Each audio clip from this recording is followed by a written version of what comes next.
Central Ukraine, the foundation of the country's economy and its industrial heartland. The main mining and metallurgical enterprises are concentrated here. 450 kilometers away from the capital lies Kamyanske, a small town of 240,000 people, each of whom is in danger. Here, on the outskirts of the city, hides a tumor, the growth of which has caused an ecological disaster.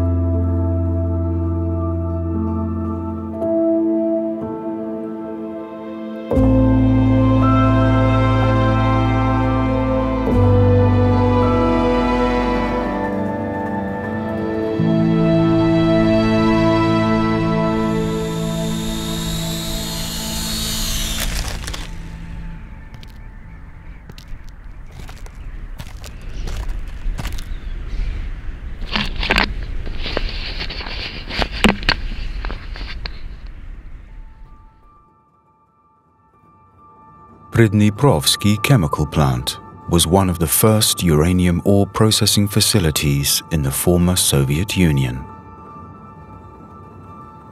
Now defunct, with broken windows, once it was one of the driving forces of the Soviet nuclear program. For more than 40 years, the plant produced uranium oxide for the entire Soviet Union. Those were the times when the dangers of radiation were tremendously underestimated, and words like environmental safety were barely used. There are 9 uranium processing residue storage facilities on the site of Prydniprovsky, the so-called tailings. They occupy an area of 2.5 million square meters, and each requires proper supervision.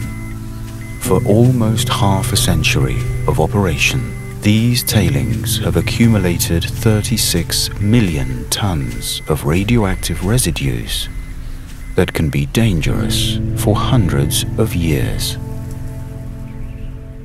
The end of the Soviet Union led to the cessation of all processing at the Prydniprovsky plant, which has become a dead monument to that era. However, very limited work was done to clean up the site, and the attempts to eliminate the effects of uranium processing were far too little.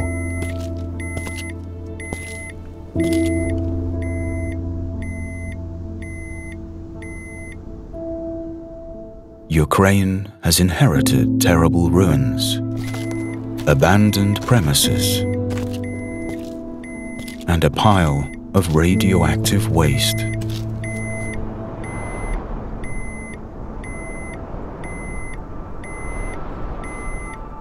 In 2016, the European Union conducted an extensive radiation survey of the plant, which resulted in the creation of a dose rate map of gamma radiation. The colors of yellow spectrum indicate the areas where the radiation background is increased. The colors of red and burgundy spectra indicate the areas where the level of radiation is much higher and of far greater risk to people. Figures measured there show radiation at dangerous levels when compared to those on Khreshchatyk Street in the capital Kiev. In some rooms, the background radiation at 4 millisieverts per hour exceeds the norm allowed by Ukrainian legislation by 8,000 times. However, the threat is not limited to tailings and buildings, from the windows of which radioactive dust is spread. Nowadays, Prydniprovsky itself resembles a landfill. Piles of scrap and empty tanks scattered all over the site are also the objects of radioactive emanation. But it's not only that.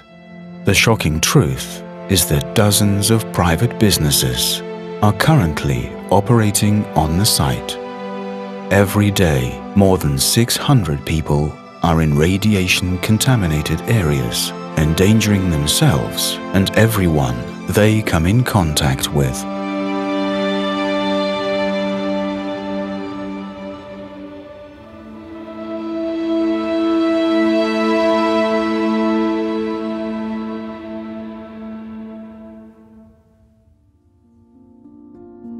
Meanwhile, Kamyansky is living its life like many other Ukrainian cities.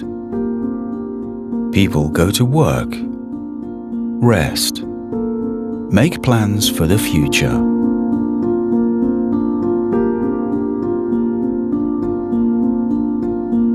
Do they think about the danger that seems unperceivable at first sight? Do they realize the threat for future generations that lies behind their everyday nonchalance? Do we have the right to do nothing?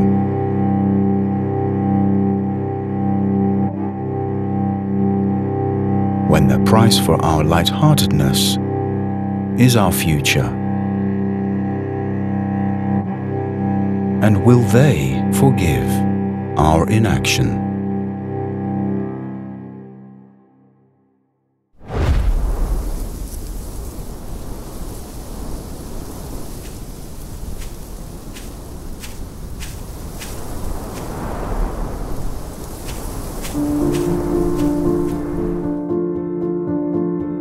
The problem required immediate intervention, so Ukraine turned to the European Union for help. As a result, a restoration program for the site was developed, and the process of establishing a legal framework to address this problem was launched. In 2017, with a financial contribution of 3.5 million euros, the program entered a second phase.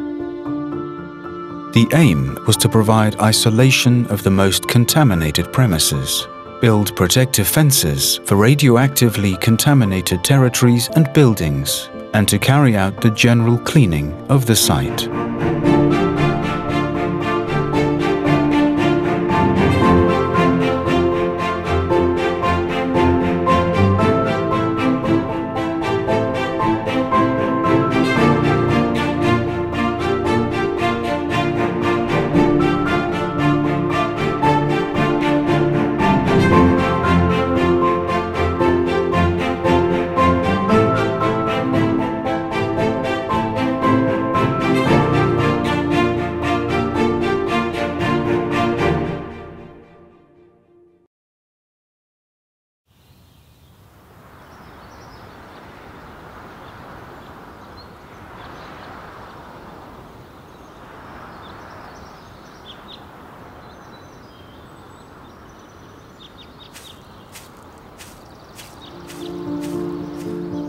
For now, the protective, controlled areas have been created around the largest tailings, the western, southeastern and Centralny Yar. Protective fences have been put around buildings where the technological cycle of uranium oxide concentrate production took place, such as buildings number 103 and number 104. Protective frames have been installed on windows that used to spread radioactive dust. Changing facilities have been established for radiological monitoring of workers who will carry out their tasks inside the controlled areas. A modern ventilation system has also been installed in State Enterprise Barriers Laboratory for dosimetry and radiation control to ensure proper radiation protection and safety.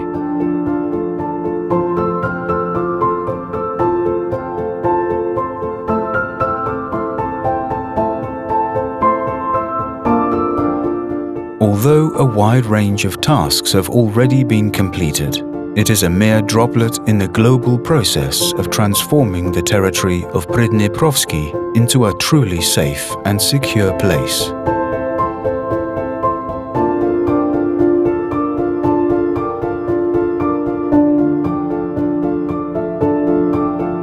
European Union has already commenced the third stage of support with further funding of 5.7 million euros in October 2021. This will bring solving the problem of Prydniprovsky one step closer.